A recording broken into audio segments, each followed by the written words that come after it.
ساڵانە لەسەر ئاستی نەتەوە یەکگرتووەکان زۆربەی وڵاتان کۆبنەوەی تایبەتەکەن تایبەت بە گۆڕانکاریەکانی کەشوهەوا کە بەداخەوە پێدەچێ وەکو پێویست ئەو ڕێکارانە نەگیرێتە بەرکە لە کۆنفرانس یاخود لە کۆنگرە جیهانیەکانە باسەکرێت. بچووکترین نمونە ئێمە و وڵاتی عێراقەکە بەگشتی باسکەین. بەداخەوە وڵاتی عێراق لە ساڵی 2017 پێنجەم وڵات بووە لەسەر ئاستی جیهان کە کاریگەریەکانی گۆڕانی کەشوهەوا بڵین تیا ڕوویدا و کاریگەری هەبوو لەسەری. وڵاتی میسر دووەم وڵات بووە بە تایبەتی لە ڕۆژهەڵاتی ناوەڕاستە. لەبەرەوەی وڵاتی میسر کۆمەڵەیە کار ئاسانی و بڵین بەرەو پێشچوونی کردووە بۆ گۆڕانکاری کەشوهەوا مەترسیەکانی، ئێستا لە 2022 وڵاتی میسر هاتووەتە ڕیزبەندەکانی سیەم، ینی لەسەر ئاستی جیهان سیەم وڵاتەکە کاریگەری گۆڕانی کەشوهەوایی لەسرە. بەڵام عێراق لە 2017 تاوەکو ئێستا کە 5 ساڵی بەسەرا ڕۆیوە هەر لەسەر ئاستی پێنجەم وڵاتە، کەواتە مەترسیەکانی لەسەر ئاستی عێراق بەداخەوە تاوەکو ئێستا ڕوو لە زیادبوونەوە وەکو خۆی ماوەتەوە. لەسەر ئاستی هەرێمی کوردستانیژەوەی کە ئێمە ئیبینی بەداخەوە هەرێمی کوردستان یەکێکە لەو ناوچانەی کە ئێستا بە ئاشکرا گۆڕانی کەشوهەوای تایە سەری هەڵداوە و هەر ئەوەشە کە ئێمە وەکو ڕێکخراوەکانی بواری ژینگە چالاکوانان لە زۆربەی بوونە جیهانیەکان و ناوخۆیەکانە داوامان لەلایەنە بەرپرسەکانی هەرێمی کوردستان کردووە کە ئەگەر ژینگەی هەرێمی کوردستان بەم شێوەیە بڕوا مەترسیەکانی ڕوو لە زیادبوونەوەی کە ئەیبینین ماوەی 2 ساڵە بەداخەوەکو پێویست ڕێژەی بارانبارین نەبووە لە هەرێمی کوردستانە و ئێستا لە هەندێک ناوچەی هەرێمی کوردستانە وشکە ساڵیە و سنووری گەرمیان دیاردی بە بیابانبوون ماوەی چەند ساڵێکە سەری هەڵداوە. لە کاتێکایە ئەمە کە حکوومەتی هەرێمی کوردستان هیچ کارێکی نەکردووە کە لایەنی کەم ئەو ڕێژەی لەسەر ئاستێک ڕابگرێت و مەسلەی چەند ساڵێک لە ناو شاری سلێمانی و لە زۆربەی شارەکانی تر مەسلەی ئاودانی دار و درەختەکان هەبوو و ئەوەی کە دیارە بۆ نمونە بەهۆی تۆبارانەکانی وڵاتی ئێران و تورکیاوە زۆرترین مەترسی لەسەر ناوچە سنووریەکان دروست بووە و زۆرترین دار و درەخت لەو ناوچانە سوتاوە پوش و پاوەنەکان بۆ نمونە بە هەمان شێوە لە ناوچووەوە ژیانی خەڵکەکەشی لە مەترسیایە. ئەمانە کۆمەڵێ هۆکارن کە دەکرێت ئێمە هەم لایەنی ناوخۆیی و هەم لایەنی دەرەکیش ئاگادار بکەینەوە کە بەپێی ڕێکەوتنامە نێودەوڵەتیەکان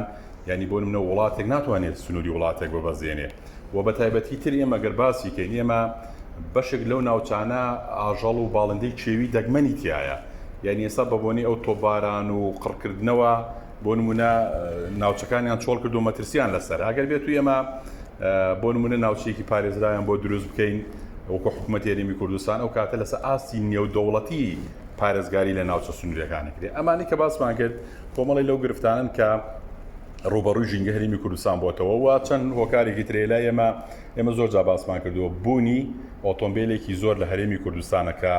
کۆتا ئامارەوەی باس کراوە ملیۆنێک و نزیکەی 950,000 ئۆتۆمبیل لە هەرێمی کوردستانە بوونیە لە کاتێکە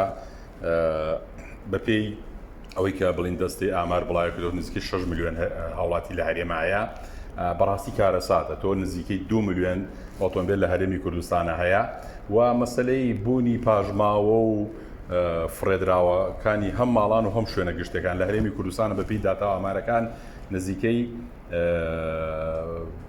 ڕۆژانە 7,000 تەن پاژماوەمان هەیە کە بەڕاستی ئەمە کارەساتە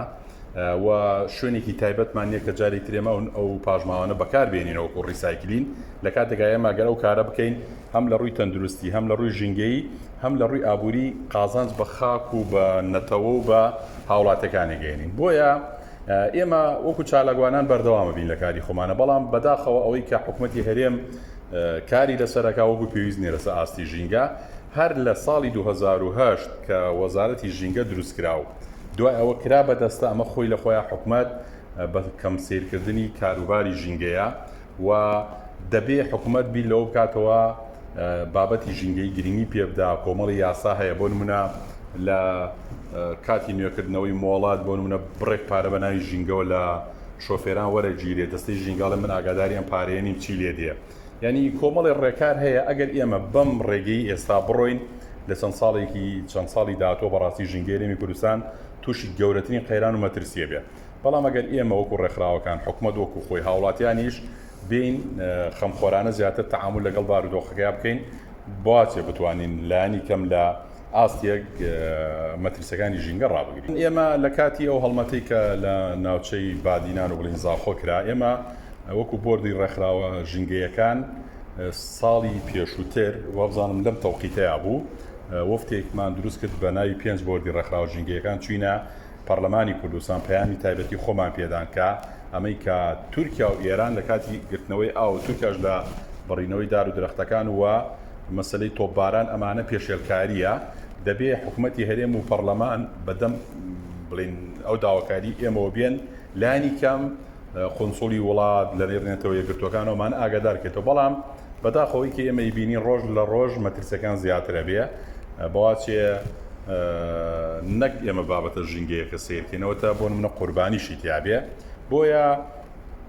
دەبێ ئێمە بەرامبەر پێشێلکارە ژینگەیەکان لاینی کەم پەنا بۆ نەتەوە یەکگرتوەکان بەنینکە بۆ منە وڵاتانی دراوسێ ئێستاش هۆکارێکی گەورن لەسەر مەترسی ژینگەی هەرێمی کوردستان.